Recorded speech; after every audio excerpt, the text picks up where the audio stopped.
বিসমিল্লাহ। প্রথম প্রশ্ন, মা বাবার গুনার কারণে কি সন্তানের উপর বালা মুসিবত আসে? মা বাবা যদি কোনো পাপ করে, কোনো অপরাধ করে, কোনো অন্যায় করে, যত খারাপ কাজই হোক না কেন, এর জন্য সন্তানের উপরে কোনো দায় দায়িত্ব, বিশেষ করে ওই পাপের প্রায়শ্চিত্ত শাস্তি সন্তানকে কখনো ভোগ করতে হয় না, হবে না। কারণ আল্লাহ রাব্বুল আলামিনের কাছে কোনো জুলুম বলতে কিছু নেই। আল্লাহ তাআলা কোরআনে কারীমে বলেছেন, ওয়া আল্লা তাজিরু ওয়াজিরাতুন ভিজরা উখরা, দুনিয়ার কোনো কেউ একজন আরেকজনের পাপের বোঝা বহন করবে না। আল্লাহ আরো বলেছেন, ওয়া আল্লাইসা লিল ইনসানি ইল্লা মা সাআ, মানুষ নিজের জন্য যা করবে সে ওইটার বিনিময় পাবে, আরেকজনে কি করলো নেকামল সেটা সে পাবে না। এজন্য কোনো বাপ খারাপ দেখে সন্তানকে খারাপ বলা যাবে না। আমাদের সমাজে দেখবেন, একটা বাপ কথার কথা চুরি করছে, হয়তো কোনো একটা আকাম করছে, বাপ তো পরের কথা, অনেক সময় ভাই দূর খারাপ কিছু করছে, তো দেখা যায় ওইটার জন্য ভাইকে ভৎসনা করা হয়, ছেলেকে মানুষ দোষারোপ করে, তার সাথে মানুষ খারাপ আচরণ করে, আছে না নাই? বাপের দোষে কখনো সন্তান দোষী হয় না, আবার সন্তানের দোষেও কখনো বাপ দোষী হয় না। যার যার দোষ তাকে পাবে। এই জন্য একজনের দোষের কারণে আরেকজনকে লজ্জা দেওয়া, আরেকজনের প্রতি অবিচার করা, জুলুম করা, কোণঠাসা করা, সামাজিকভাবে তাকে হেয় প্রতিপন্ন করা, এগুলো গুনাহের কথা। গ্রামাঞ্চলে এগুলো অহরহ হয়ে থাকে, যে কোনো কারণে ছেলে হয়তো একটা অপকর্ম করেছে, বাপ বেচারা আর কোথাও উঠতে পারে না, কোনো সমাজ তাকে নেয় না, তার সাথে কথা বলে না, আছে না নাই? এগুলো হারাম এবং নাজায়েজ কাজ, এগুলো করা জায়েজ নাই। যার কারণে বাবার পাপ বাবাকে পাবে, মায়ের পাপ মাকে পাবে। আল্লাহর কাছে অ্যাকাউন্টেবিলিটি, হিসাব সম্পূর্ণ আলাদা আলাদা, যার যারটা তার তার। অতএব সন্তানের পাপে বাপকে পাবে না, বাপের পাপেও সন্তানকে পাবে না। তবে হ্যাঁ, কিছু কিছু কর্মফল আছে। বাপ যেরকম খারাপ যদি পথে ছেলেকে পরিচালিত করে, তো তার ফল খারাপ হয়, সেটা ভিন্ন বিষয়। কিন্তু পাপের যে শাস্তি, সেটা কখনো একজন আরেকজনেরটা পাবে না। এরপরে প্রশ্ন হলো, কুকুরের গায়ের সাথে ছোঁয়া লাগলে কি পোশাক নাপাক হয়ে যাবে? কুকুরের সাথে যদি আমাদের শরীর কাপড় চোপড় লাগে, বিশেষ করে শহরে গ্রামে সর্বত্র কুকুর ছুটোছুটি করে যখন, তখন কুকুরের গায়ের সাথে আমাদের গা কাপড় চোপড় অনেক সময় লাগে, স্পর্শ হয়, নাপাক হবে কিনা, খুব গুরুত্বপূর্ণ প্রশ্ন। এটার উত্তর হলো যে কুকুরের যে লালা, এটা নাপাক। কুকুরের মুখের যে লালা, এটা নাপাক। যদি কারোর কাপড়ে, কারোর শরীরে কুকুরের লালা লাগে, তাহলে ওইটা ধুইতে হয়। শুধু ধোয়াই নয়, নবী করিম সাল্লাল্লাহু আলাইহি সাল্লাম বলেছেন, কোন পাত্রে যদি কুকুর মুখ দেয়, ওইটাকে 7 বার ধুইতে হয়। কয়বার ধুইতে হয়? বিজ্ঞান গবেষণা করে হয়তো বাইর করছে বা করবে যে কুকুরের মুখে হয়তো এমন কোনো জার্ম আছে যেটা এতবার না ধুইলে যাবে না, মারাত্মক কোনো কিছু হয়তো আছে, আল্লাহু আলাম। সেটা আজ হোক কয়দিন পরে হয়তো বের করছে বা করবে, অথবা করুক বা না করুক, নবী করিম সাল্লাল্লাহু আলাইহি সাল্লাম থেকে বিশুদ্ধভাবে বর্ণিত, এর পেছনেই কল্যাণ আছে, এছাড়া কোনো কল্যাণ থাকতে পারে না। বিধায় কুকুর যদি কোথাও মুখ দেয়, আপনি কোথাও যাচ্ছেন, মুখ শুকতে গিয়ে জিহ্বা দিয়ে চাটলো আপনার জামাটা, তাহলে যেই জায়গায় চাটছে ওটা নাপাক হয়ে গেছে, ওই জায়গাটাকে ধরে আলতো করে আপনাকে ধুইতে হবে 7 বার, ভালো করে ধুইতে হবে।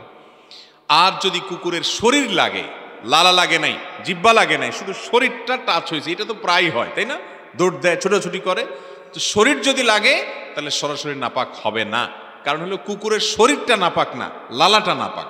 তবে কুকুরের শরীরে যদি তরল নাপাকি থাকে, কারণ যেখানে সেখানে সে যদি দেখেন নাপাক লেগে আসে, তাহলে সেটা আপনার গায়ে লাগলে নাপাক হবে। এছাড়া কুকুরের শরীর লাগলেই আমাদের শরীর বা কাপড় চোপড় নাপাক হবে না। আমাদের দেশে তো এবং গোটা দুনিয়াতে দেখবেন অনেকে আছে যেখানে কুকুর নাপাক, কুকুরের এটা যদিও মূলগত মজ্জাগত নাপাক না, শুকরের মতো যে আগাগোড়া নাপাক, এটা লালা নাপাক, গোশতটা নাপাক, হ্যাঁ, কিন্তু এই কুকুর দেখবেন অনেকে এত আদর করে লালন পালন করেন যে সন্তানরা এত আদর করে না, আছে না নাই? দেশে আছে, বিদেশেও আছে। আমাদের দেশে আজকাল দেখবেন অনেক লোক, এই লোকগুলো অনেক নিজেদেরকে মহানুভব মনে করে। তারা মানুষ তো বটেই, পশুর প্রতি পর্যন্ত তাদের মায়া কত বেশি, যেটা কুকুরকে পর্যন্ত আদর করে, যত্ন করে, কোলে করে নিয়ে যায়, খাওয়ায়। হ্যাঁ, এই মানুষগুলোই দেখবেন তাদের আশেপাশে বহু বনি আদম, বহু মানুষ না খায় আছে, তাকায়াও দেখে না, কিন্তু কুকুরের প্রতি অনেক মায়া। কুকুর আল্লাহর অন্য 10টা সৃষ্টির মতো একটা সৃষ্টি। একটা কুকুরের প্রতি দয়া করে পানি পান করানোর কারণে একজন ব্যভিচারী নারীকে আল্লাহ তাআলা মাফ করে দিয়েছেন, হাদিসে আছে। এই জন্য কুকুরের প্রতি দয়া করা ভালো জিনিস, কিন্তু দয়া করতে গিয়ে তারে ঘরে ঢুকাইতে বলে নাই, কারণ শয়তান কুকুরের আকৃতি ধারণ করে, আর নানা কারণে যেই ঘরে কুকুর থাকে সেখানে রহমতের ফেরেশতা আসে না। ইমানদার ওহির প্রতি বিশ্বাসী মানুষ তিনি কুকুর থেকে এইভাবে নিজের ঘরকে বাসাবাড়িকে পবিত্র রাখবেন, দূরে রাখবেন, কিন্তু কুকুরও আল্লাহর প্রাণী, সেই হিসাবে তাকেও রহম করবেন, দয়া করবেন, কিন্তু তার লালা লাগলে ওইটা ধোবেন, আর শরীর স্পর্শ হলে নাপাক হবে না। এরপরে প্রশ্ন হলো, আপনার আসুন্নাহ ফাউন্ডেশনের কাজ আমাদের খুবই পছন্দ আলহামদুলিল্লাহ। আপনার এই ফাউন্ডেশনের শাখা যদি আমাদের কুড়িগ্রাম জেলায় থাকে তাহলে আলহামদুলিল্লাহ, আর যদি না থাকে তাহলে একটি শাখা আমাদের জেলায় দিবেন আশা করছি। ভাই আলহামদুলিল্লাহ, আমাদের আসুন্নাহ ফাউন্ডেশনের কার্যক্রম, এটার সাথে ওলামা একরাম আছেন, এই যে আব্দুল হাই সাইফুল্লাহ ভাই সহ সব ওলামা একরাম আছেন, আপনারা অনেকে আছেন। আপনাদের জ্ঞাতার্থে জানিয়ে রাখি, আসুন্নাহ ফাউন্ডেশনের সবচেয়ে বেশি কার্যক্রম হয় দেশের উত্তরাঞ্চলে। আমরা যত সেবামূলক কাজ করি তার ম্যাক্সিমাম চেষ্টা করি আমরা এই অঞ্চলে করার জন্য, কারণ গরিব অভাবী মানুষ এই অঞ্চলের তুলনামূলক একটু বেশি হওয়ার কারণে আমরা এদিককেই প্রায়োরিটি দেই। এমনকি আমার জন্মস্থান, আমার জেলা, ওই সমস্ত এলাকাতে আমরা এত কাজ করি না। আমাদের এলাকাতে অনেক মানুষের আমার প্রতি দুঃখ যে আপনি কেন নিজের এলাকায় কাজ করেন না। আমি বলি, এটা তো আমার বাবার টাকা না, আমার নিজের পকেটের টাকা না, মানুষের টাকা। মানুষের টাকাকে সর্বোচ্চ দরকারি জায়গায় খরচ করতে হবে, সেজন্য উত্তরবঙ্গে মানুষের চাইতে অধিকার আর কারোর বেশি নেই। এই জন্য আমরা সবসময় প্রায়োরিটি দেই।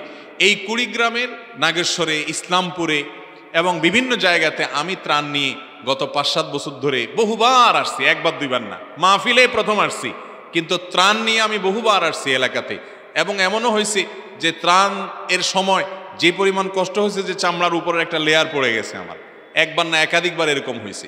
তো এই জন্য কুড়িগ্রাম এই জেলা এবং আশপাশের জেলাগুলোর প্রতি আসুন্নাহ ফাউন্ডেশন কার্যক্রম বিশেষভাবে গুরুত্ব আরোপ করা হয় এবং সবসময় করা হয়, এখনও হবে। তবে এটার কোনো অফিসিয়াল শাখা নেই। আমরা এখানকার আলেম ওলামা যারা আছেন, গণ্যমান্য যারা আছেন, তাদের সহযোগিতা নিয়ে কাজ করি, ইনশাআল্লাহ সামনে আরও বেশি করব। এরপরে প্রশ্ন হলো, আমি এক মেয়ের সাথে খারাপ সম্পর্কে লিপ্ত আছি, তা আমার ওই মেয়ের পরিবার উভয় জানে। আমি ওই মেয়ের সাথে প্রায় সময় রাত কাটাই।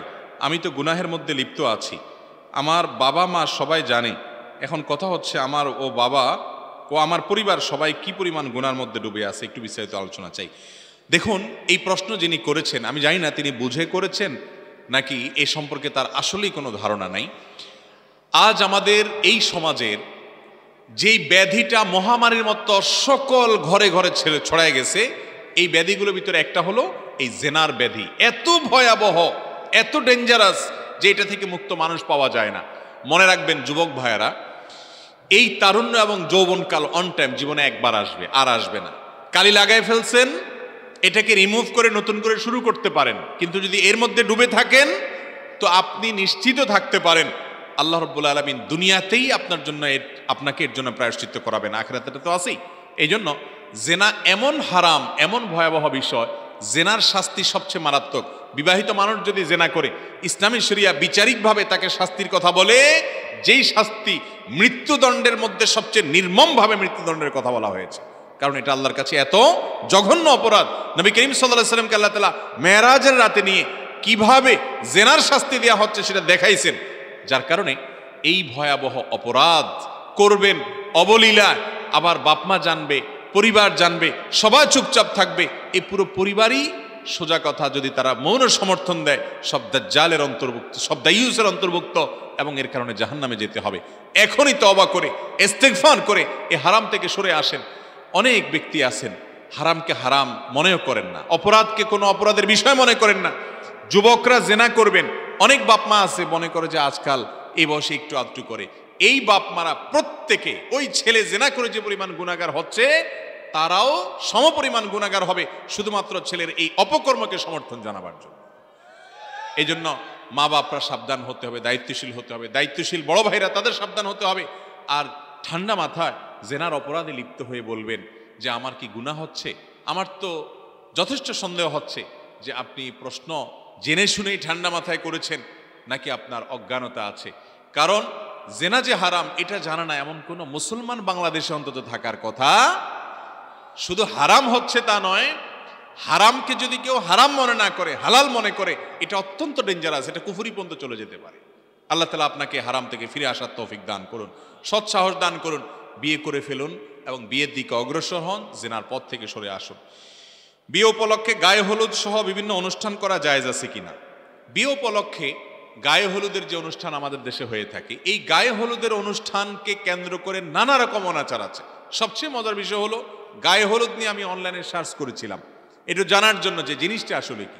আমি দেখলাম যে কলকাতার অনেকগুলো নিউজ পোর্টাল আছে, হিন্দুদের অনেকগুলো ওয়েবসাইট আছে, অনেকগুলো ব্লগ আছে, বিস্তারিত পড়ার চেষ্টা করলাম। আমি দেখলাম যে আমাদের হিন্দু ধর্মাবলম্বী ভাইয়েরা বা অন্যান্য ধর্মাবলম্বী ভাইদের অনেকের বিশ্বাস হলো যে বিয়ের সময় হলুদ, দুবলা ঘাস, আরও এরকম কিছু কিছু আইটেম আছে, এগুলো কুলোটেলো করে নিয়ে বিশেষ প্রক্রিয়া যদি ইউজ করা হয় তাহলে দাম্পত্য জীবনের সুখ শান্তি আসে।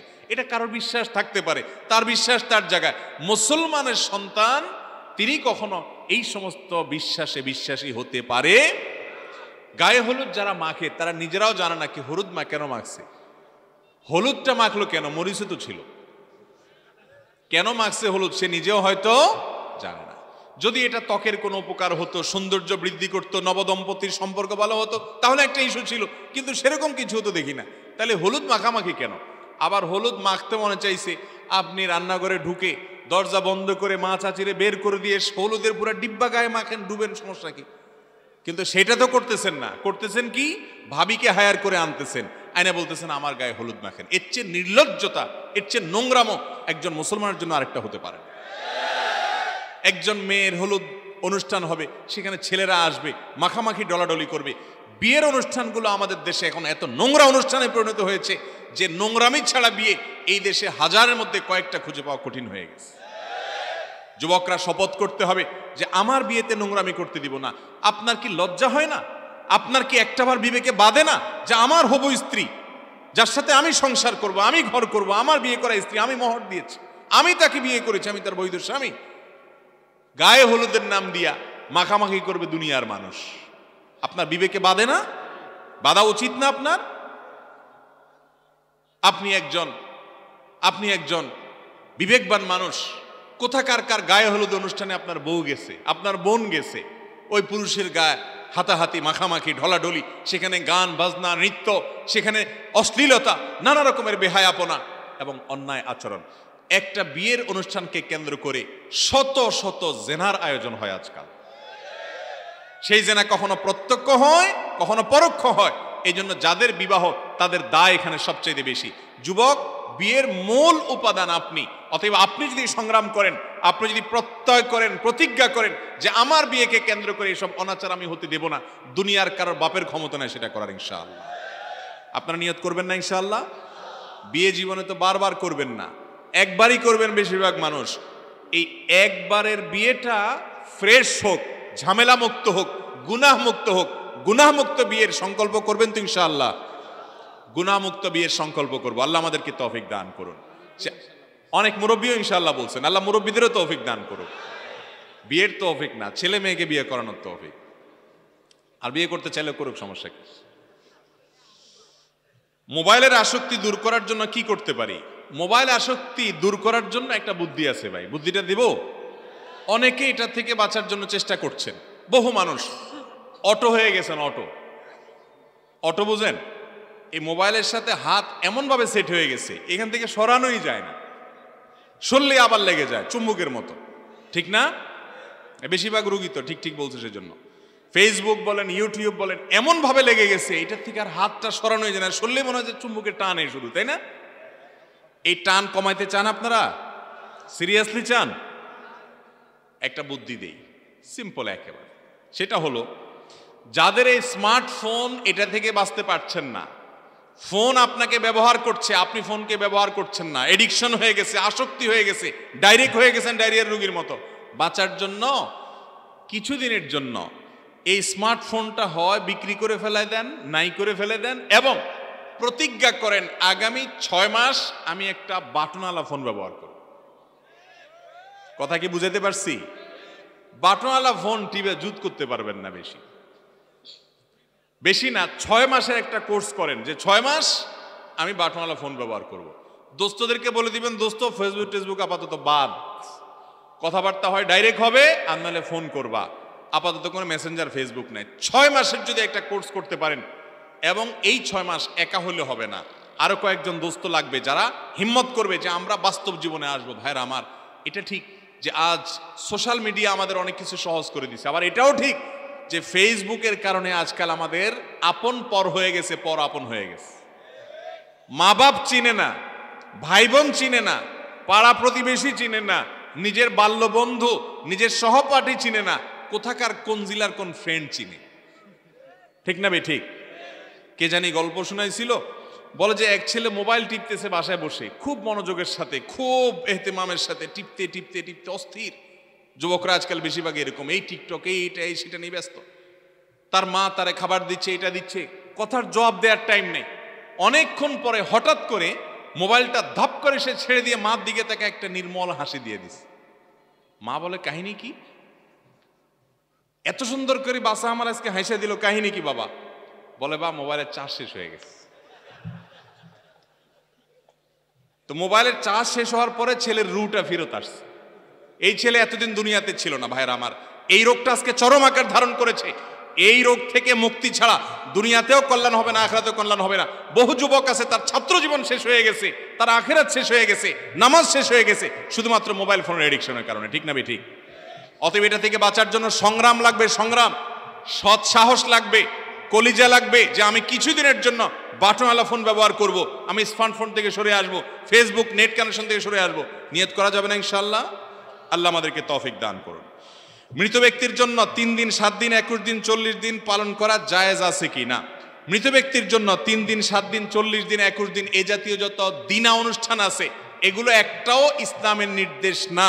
মনে রাখবেন, মৃত ব্যক্তিকে কেন্দ্র করে যত আনুষ্ঠানিকতা আমাদের দেশে হয়ে থাকে, এর বেশিরভাগ আনুষ্ঠানিকতা আসছে আমাদের সাথে থাকা হিন্দু ধর্মাবলম্বী ভাইদের শ্রাদ্ধ থেকে। আপনি গুগলে গিয়ে শ্রাদ্ধ লিখে সার্চ দেন, ওনাদের ধর্মেরটা ওনারা পালন করুক, সেটা তাদের ব্যাপার, কিন্তু মুসলমান আপনি সেটা টেনে আনতে পারেন না।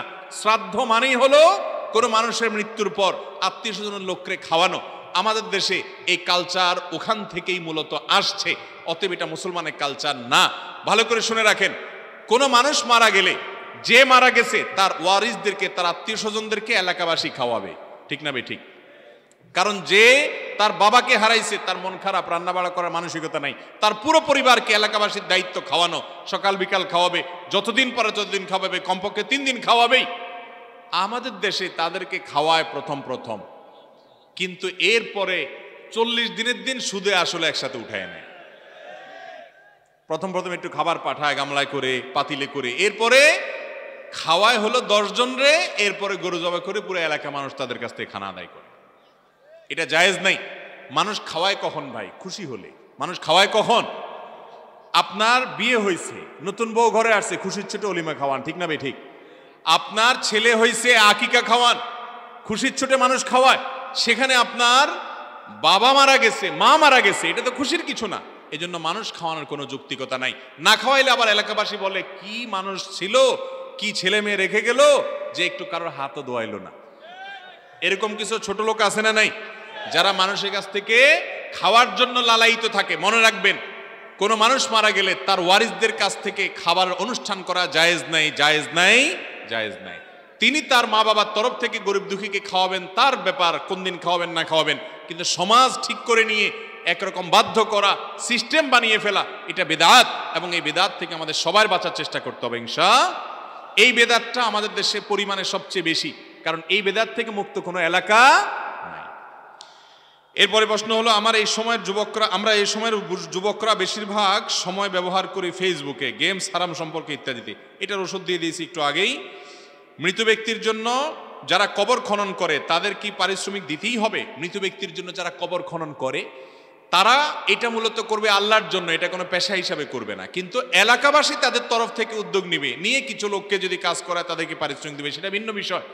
একজন ব্যক্তি যখন মারা যায়, এলাকাবাসীর উপরে ফরজে কিফায়া হয়ে যায় তার দাফন কাফন করা, এটা ইবাদত। এজন্য সরাসরি ওইটার জন্য পারিশ্রমিক নেওয়া জায়েজ নাই। যিনি দাফন করবেন এটা তার ইবাদত। হ্যাঁ, একজন শ্রমিক বা 2 জন শ্রমিক, 4 জন শ্রমিক নিয়োগ দিলেন এলাকাবাসী, তার মাধ্যমে এই কাজটা করলেন, সেটা ভিন্ন কথা। ইসলাম ধর্মের লোকদের অন্য জাতির বাড়িতে খাওয়া যাবে কিনা? একজন মুসলমান কোনো হিন্দু, খ্রিস্টান বা অন্য ধর্মের লোকদের বাড়িতে যে খেতে কোনো অসুবিধা নাই, যদি সেটা হালাল খানা হয়। যদি সেটা কি খানা হয়? হালাল খানা আপনি কোথায় যেয়ে খাবেন এটা আপনার ব্যাপার। এমনকি আপনার বাড়িতে বসে যদি আপনি হারাম খান সেটা জায়েজ হবে না হারাম হবে? কোন ইমাম সাহেবের বাড়িতে যায় যদি বসে হারাম খান জায়েজ হবে না হারাম হবে? এই জন্য কার বাড়িতে খাচ্ছেন এটা বিষয় না, বিষয় হলো কি খাচ্ছেন। খানাটা যদি হালাল হয় যে কোনো জায়গায় খেতে পারেন, খানাটা যদি হারাম হয় বাইতুল্লাহর মধ্যে বসে খেলেও সেটা কি হবে? হারামই হবে। এই জন্য কি খাচ্ছেন সেটা হলো দেখার বিষয় মূলত। এরপরে প্রশ্ন হলো, শুনেছি একজন হাফেজ ছেলে তার পরিবারের 10 জনকে জান্নাতে নিয়ে যেতে পারে, কথাটা কতটুকু সঠিক? এ সম্পর্কে তিরমিজিতে একটি বর্ণনা আছে, কিন্তু সেই বর্ণনাটি মুহাদ্দিসদের মূল্যায়ন অনুযায়ী দুর্বল সূত্রে বর্ণিত, বিশুদ্ধ সূত্রে বর্ণিত নয়। তবে এটা ঠিক যে নেককার মুত্তাকি পরেশগাররা কিয়ামতের ময়দানে আল্লাহর অনুমতি সাপেক্ষে অনেকের জন্য সুপারিশ করে জান্নাতের জন্য তারা নিয়ে যাবে। হাফেজে কোরআন যারা আমল করবে এরাও সুপারিশের সুযোগ পাবে ইনশাআল্লাহ। তবে 10 জন নির্দিষ্ট করে পরিবার থেকে নিবে এই মর্মে যে হাদিস আছে সেটিকে মুহাদ্দিসদের অনেকেই দায়ীফ বলেছেন, তিরমিজিতে বর্ণিত, বিশুদ্ধ সূত্রে নয়। বিবাহের ক্ষেত্রে একজন মেয়েকে কারা কারা দেখতে পারে? বিয়ের সময় একজন মেয়েকে কারা কারা দেখতে পারে? আমাদের দেশে বিয়ের সময় পাত্রী দেখতে মিছিল নিয়ে যায় পাবলিক। আপনাদের এলাকায় আছে?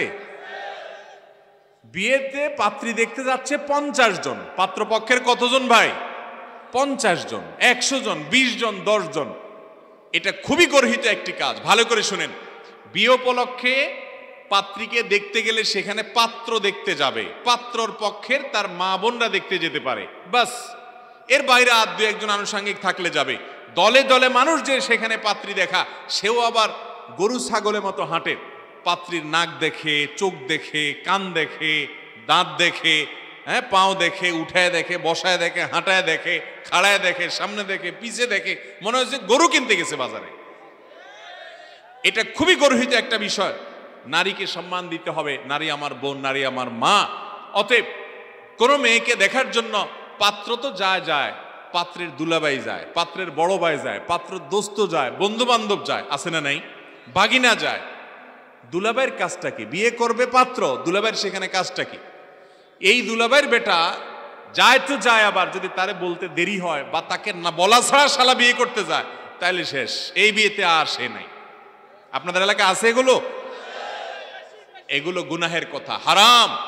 যে বিয়ে করবে পাত্র সে দেখবে, বিয়ে হওয়ার পর শ্বশুর দেখবে, এমনকি শ্বশুরও বিয়ের আগে দেখবে না, বিয়ের আগে শুধু পাত্র একা দেখবে, আর পাত্র মা মেয়েরা দেখবে। একটা মেয়েকে আপনি দেখলেন 5 জন 10 জন মিলে, পছন্দ করলেন না, ধুয়ে আসলেন, আরেক পক্ষ দেখলো, তার মন ভাঙে, তার মন খারাপ হয়, পরিবারটা তুচ্ছ তাচ্ছিল্যের মধ্যে বা কোণঠাসা পরিস্থিতির মধ্যে পড়ে, এটা জায়েজ নাই। এই জন্য পাত্র দেখার ক্ষেত্রে অনাচার বন্ধ করতে হবে। কাতার বিশ্বকাপ ইসলামী মোরাল তৈরি করা হয়েছে, অনেক ইসলামিক স্কলারকে আহ্বান করা হয়েছে, এটা কতটুকু শরীয়ত সম্মত?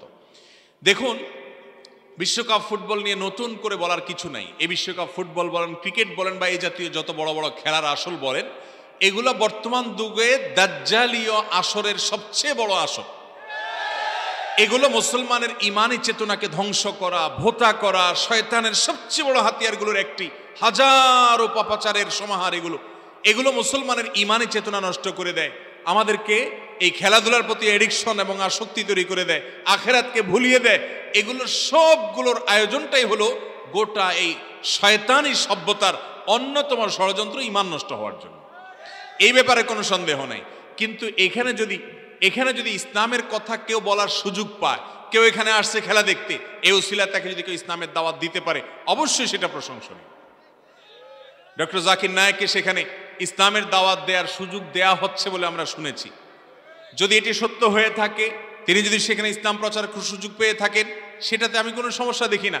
একজন আলেম একটা মদের আসরে মাদকাসক্তরা মদ পান করছে, সেখানে গিয়ে যদি তাদেরকে দাওয়াত দেয়, তাদেরকে যদি ভালো পথে আহ্বান করতে পারে, অবশ্যই সেই কাজটা ভালো, সেটাকে খারাপ বলার কোনো কারণ থাকতে। ওই আসর খারাপ হতে পারে, কিন্তু সে আসরে যে ভালো কিছু করতে কোনো অসুবিধা নাই। বিধায় সেখানে যদি ভালো কোনো উদ্যোগ নেওয়া হয়ে থাকে, সেটা অবশ্যই অ্যাপ্রিসিয়েট যোগ্য, সেটা অবশ্যই অ্যাপ্রিসিয়েট করা উচিত। বরং আমাদেরকে যেখানে পাপ হয়, যারা পাপে লিপ্ত, তাদেরকেও দাওয়াত দিতে হবে। হ্যাঁ, আমি বলছি না যে আপনি যেখানে পাপাচার হয় সেখানে দাওয়াতের উদ্দেশ্যে গিয়ে নিজে সেখানে বিপদে পড়েন বা রিস্কে পড়েন না। যে রিস্ক মুক্ত থাকতে পারেন সে সেখান থেকে করবেন। এই জন্য যদি কোনো জায়গা যত খারাপ কাজ হোক, মানুষ যত খারাপ কাজে লিপ্ত থাকুক, তাকে দাওয়াত দেওয়ার সুযোগ থাকলে সেই সুযোগ গ্রহণ করাতে আমি অন্তত কোরআন হাদিসের আলোকে কোনো অসুবিধা দেখি না, বরং এটা অ্যাপ্রিসিয়েট এবং স্যালিউট জানানোর মতো কাজ ইনশাআল্লাহ। এরপরে প্রশ্ন হলো, আমার বয়স 19 বছর, এখনো মুখে দাড়ি উঠে নাই, আমি কি কোনো ঔষধ, তেল ইত্যাদি ব্যবহার করতে পারবো? আমরা ফেসবুকে বিভিন্ন তেল ইত্যাদি দেখতে পাই, সম্ভবত এই যুবক দাড়ি গজানোর জন্য তেল দিতে চাচ্ছেন। আলহামদুলিল্লাহ, অনেকে দাড়ি রাখতেই চায় না, এর যুবক দাড়ি গজানোর জন্য তেল দিতে চায়। কিন্তু তারপরেও বলবো, এই জাতীয় তেল ইত্যাদি এগুলো স্বাস্থ্যের জন্য বেশিরভাগ ক্ষেত্রে ভালো হয় না, স্বাস্থ্যের জন্য ক্ষতিকর হয়, এমন কিছু করা জায়েজ নাই। আল্লাহ বলেছেন, ওয়ালা তুলকু বিআইদিকুম ইলা তাহলুকা, তোমরা নিজেদের ক্ষতির দিকে ঠেলে দিও না। এই জন্য যদি এগুলো ব্যবহার করলে দাড়িতে অসুবিধা হয় বা ত্বকে অসুবিধা হয়, সেগুলো দেওয়া জায়েজ নয়। ছেলেপক্ষ মেয়ের বাপের বাড়িতে গিয়ে যে বরযাত্রী হয়ে শত শত লোক খাওয়া দাওয়া করে, এক্ষেত্রে ইসলাম কোনো সীমারেখা ঠিক করে দিয়েছে কিনা যে এতজনে বেশি যেতে পারবে না? খুব সুন্দর এবং দরকারি একটা প্রশ্ন।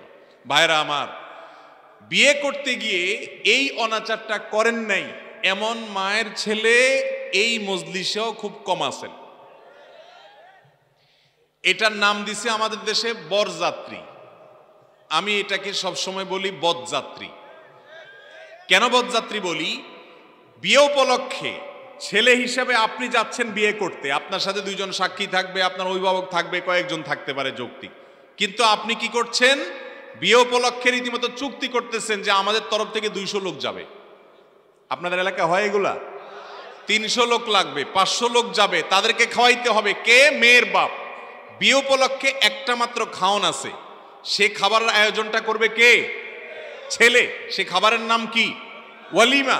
এই ওয়ালিমা খাওয়াবে ছেলে। একটা আস্ত মেয়ে একটা সংসার থেকে উঠে চলে আসবে, সারা জীবনের জন্য আপনার বাড়িতে থাকবে, এই উপলক্ষে খুশির ছোট আপনি সবাইরে খাওয়াবেন, নতুন বউ ঘরে তুলছেন, ওই বেচারারা মেয়েরে বিদায় দিয়ে দিচ্ছে, মেয়েটা চলে যাচ্ছে, মনটা ভেঙে খানখান হয়ে যাচ্ছে, এরপরে আবার 200-300 মানুষ বসে বসে খাওয়াবে, কি দুঃখে।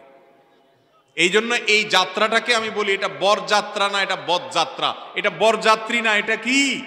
বদযাত্রী।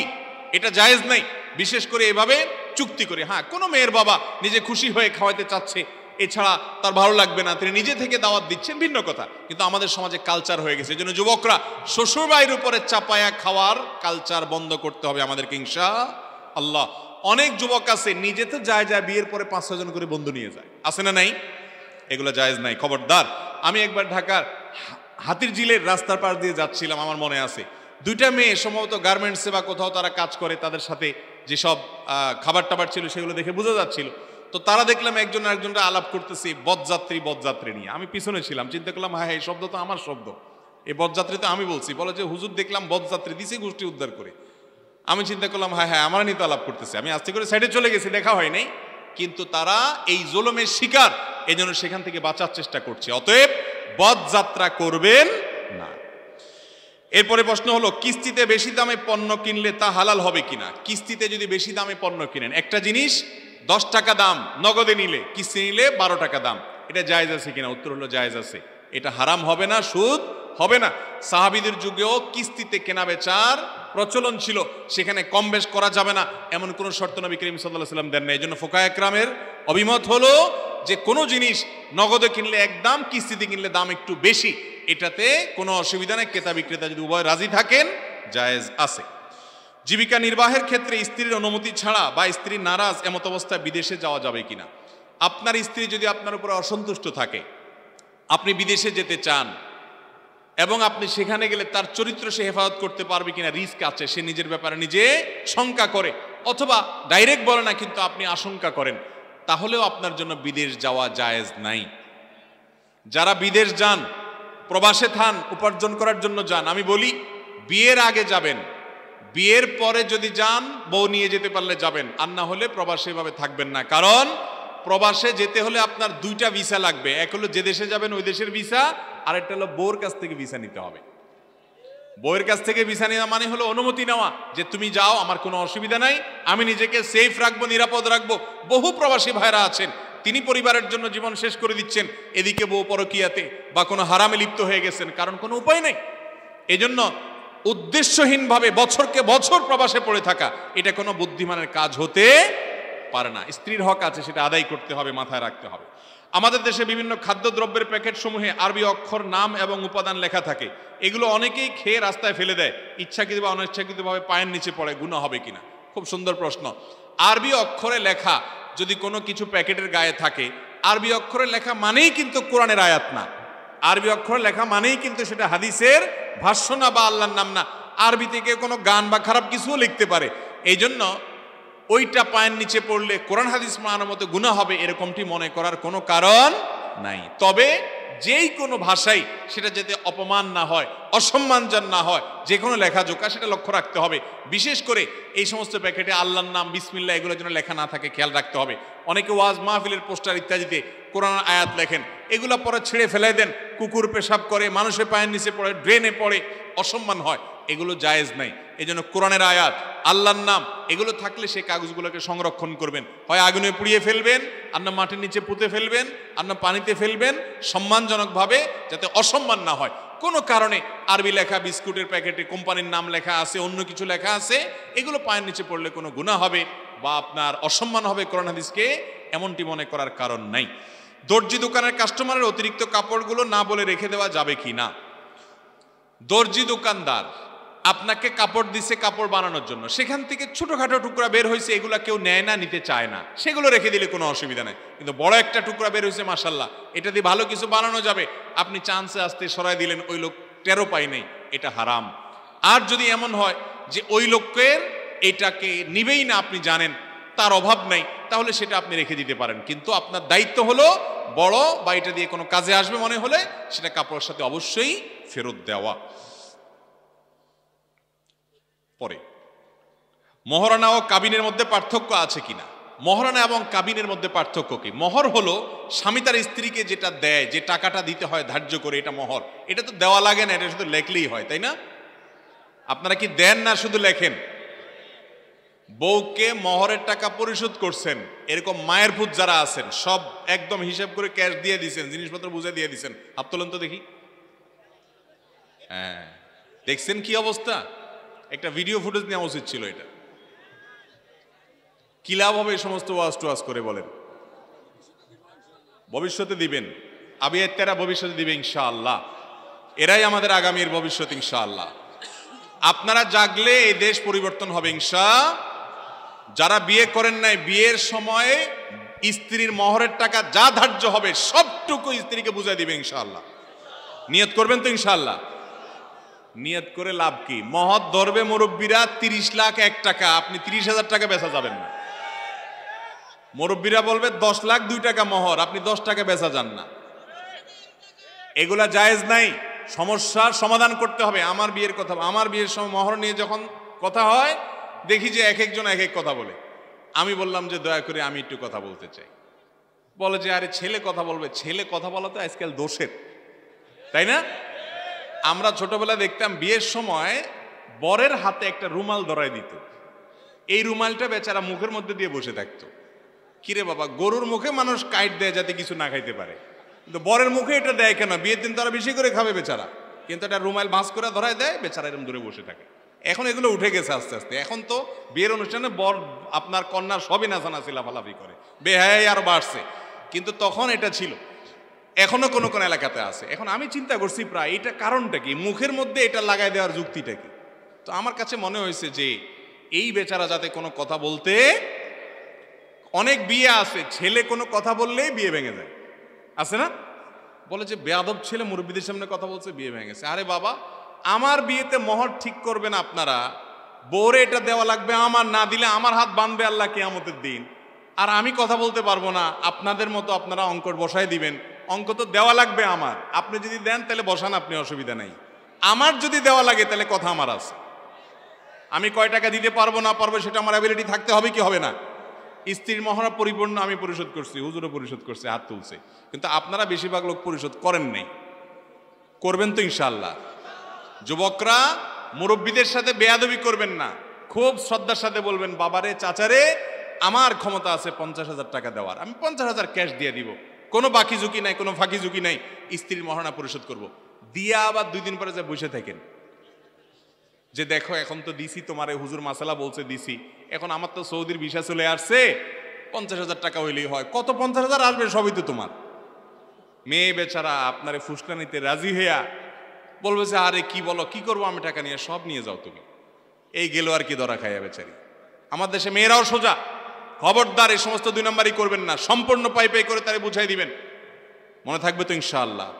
অতএব এই মোহর হলো স্বামী তার স্ত্রীকে যেটা দেয় এটা দিয়ে দিতে হবে। দেওয়ার পর তিনি কি তার বাপের বাড়িতে নিবেন, আপনাকে দিবেন, দান করবেন, খেয়ে ফেলবেন, এটা তার, এটা নিয়ে আপনি কোনো প্রশ্ন করতে পারবেন না, কোনো সে করবেন না, স্ত্রীকে অধিকার দিবেন, মনে থাকবে তো ইনশাআল্লাহ। আচ্ছা, কাবিন হলো সাধারণত কাবিন নামা বলে, বিয়ের যে চুক্তি হয় যে কাগজ ওইটারে কাবিন নামা বলে, আর ওইটা হলো মোহর হলো ওইটা টাকাটা।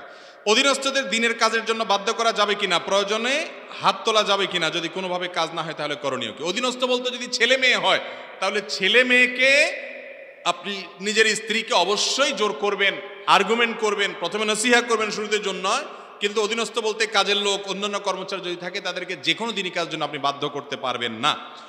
এরপরে প্রশ্ন হলো, আমি কোনো একটা কাজের জন্য একজন ব্যক্তির কাছে বেশ কিছু টাকা দিয়েছিলাম, কোনো কারণে উক্ত কাজটি সম্পূর্ণ হয়নি, এখন তার কাছে টাকা ফেরত চাইলে না টালবাহানা করে, প্রায় 2 মাস ধরে ঘুরাচ্ছে, দিবে না বলে, এমত অবস্থায় আমার করণীয় কি। যদিও বিষয়টি হাস্যকর কিন্তু আমার কাছে অতীব জরুরি। কেউ যদি টাকা দিয়ে টাকা নিয়ে আর না দেয়, অনেক লোক আছে দেখবেন টাকা একবার নিতে পারলে আর দেওয়ার কোনো খোঁজ খবর। বুখারীর হাদিস, নবী করিম সাল্লাল্লাহু আলাইহি ওয়াসাল্লাম বলেছেন,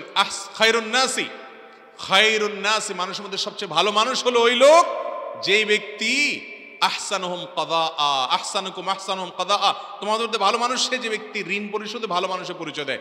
অনেকে দেখবেন দোকান থেকে বাকি নেয়, নেওয়ার পরে আর ওই দোকানের সামনে দিয়ে হাঁটে না, অন্য দোকানতে যায় নগদ কিনে খায়, আছে না নাই?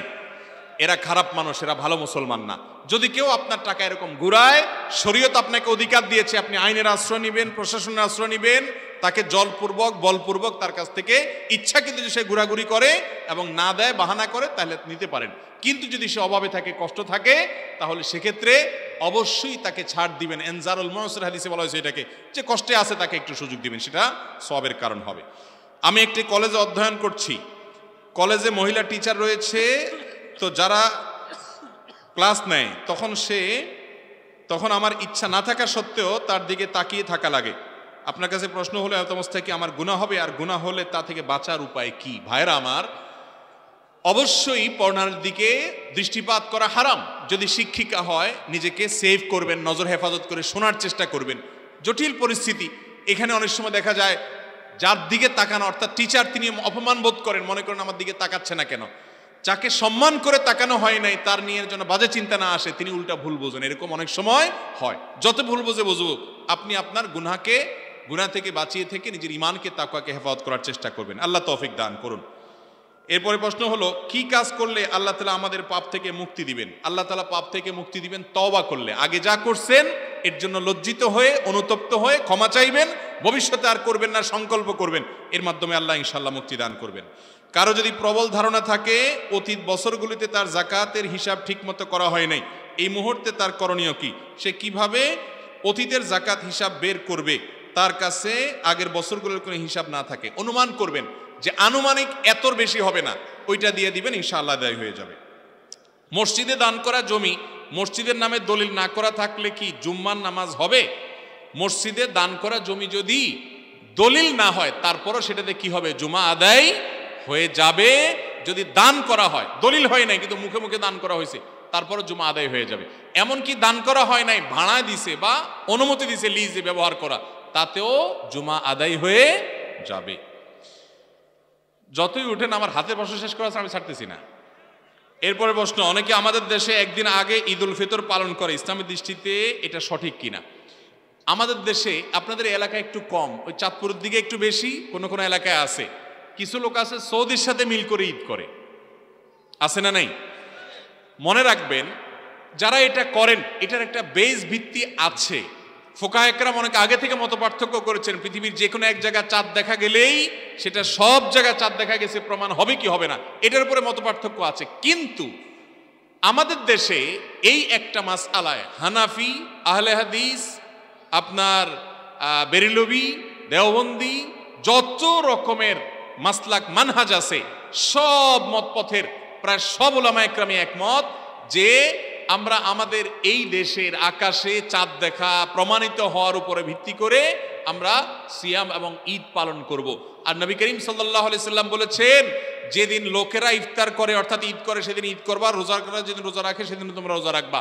অতএব মানুষের এই কমন আমল, সবাই একমত, এখান থেকে বের হওয়া, পৃথক হওয়া, ভিন্ন কোনো পথ বাহির করা এটা গোমরাহি, এটা কখনো জায়েজ হতে পারে না। বৈশ্বিক ঐক্য সৃষ্টি করার জন্য আপনি দেশে অনৈক্য সৃষ্টি করবেন, দেশে বিভেদ সৃষ্টি করবেন, এটা কোন অবস্থাতে জায়েজ হতে পারে না। এরপরে প্রশ্ন হলো, বিসমিল্লাহ যেখানে সেখানে লেখা পড়ে থাকে, এটা আমরা উত্তর দিয়েছি। আমাদের সমাজে অনেকে ৫ ওয়াক্ত নামাজ পড়ে আবার বিড়িও খায়, ধূমপান করে, ইবাদত কবুল হবে কিনা? এর দৃষ্টান্ত হলো ওই ব্যক্তির মতো যে ব্যক্তি ঔষধও খায় বিষও খায়, ঔষধও খায় বিষও খায়, ঔষধের রোগ ভালো হবে আর বিশেষে মরে যাবে। অতএব নামাজও পড়ে আবার খারাপ কাজও করে, ব্যাপারটা এরকম, তারপরও নামাজ অব্যাহত রাখতে হবে ইনশাআল্লাহ। ভাই এদিকে আওয়াজ হচ্ছে কেন? আওয়াজ করছেন কেন আপনারা? মোবাইল বন্ধ করেন, বসেন। জি ভাই, এরপরে প্রশ্ন হলো, মেয়েরা বিয়ের পরে কিভাবে পিতামাতার খেদমত করবে? খুব দরকারি প্রশ্ন। একজন মেয়ে বিয়ের পরও তিনি বাবা মার প্রতি তার দায় দায়িত্ব আছে এবং সে দায়িত্ব পালন করার জন্য স্বামী তাকে সহযোগিতা করতে হবে। আর্থিক সঙ্গতি যদি থাকে, তার ভাইরা যেরকম বাপ মার খেদমত করে তিনিও খেদমত করবেন। আর্থিক সঙ্গতি যদি না থাকে তো অন্তত ফোন করে খোঁজ খবর নেবেন, স্বামীর কাছ থেকে অনুমতি নিয়ে যে খোঁজ খবর নেবেন। এক্ষেত্রে স্বামী যদি বাধা দেয়, যোগাযোগ করতে না দেয়, যেতে না দেয়, দীর্ঘদিন আটকে রাখে, স্বামী জালেম হিসাবে বিবেচিত হবে। অবশ্যই বাবা মার সাধ্য অনুযায়ী সেবা করবেন, তবে তার সাধ্য না থাকলে তার উপরে আবশ্যক না, ভাইদের উপরে আবশ্যক হবে। আচ্ছা, এরপরে প্রশ্ন হলো, বিয়েতে যে গেট ধরা হয় এবং টাকা না দিলে ছাড়ে না, এটা কি জায়েজ? বিয়ের মধ্যে যে গেট ধরে যে জোরপূর্বক বলপূর্বক টাকা নেওয়া হয়, এটা চাঁদাবাজি, এবং এই চাঁদাবাজি করা কি নেই? জায়েজ নাই।